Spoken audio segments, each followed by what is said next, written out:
For And me, Eric, it's what are some major questions you get? And we can go back, Carlos, if there's another one that pops into your mind. Well, the deployment and support and maintenance. Like, let's say for the deployment of the network. So how easy or how complicated is it to deploy?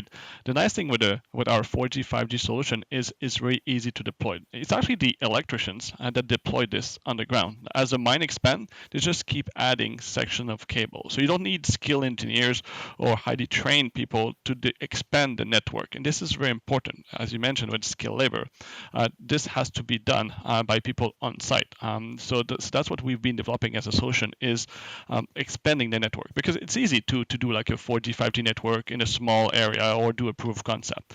It's a totally different thing to expand this to a mine which has like 80 or 100 kilometers, right? So how do you scale this up? So this is a challenge that we were able to solve 7 or 8 years ago, which is now being replicated in and more than 75 mines that we've been deploying.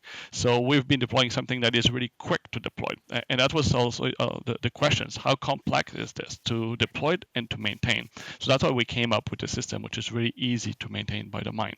So that's very important. And as for the push to talk, what's interesting with TASSTA is up to now, if you wanted to add, let's say, like a talk group or a new user, you had to program physically those radios. You have to have those radios and then connect to the radios and program the radios, they say, to add a channel.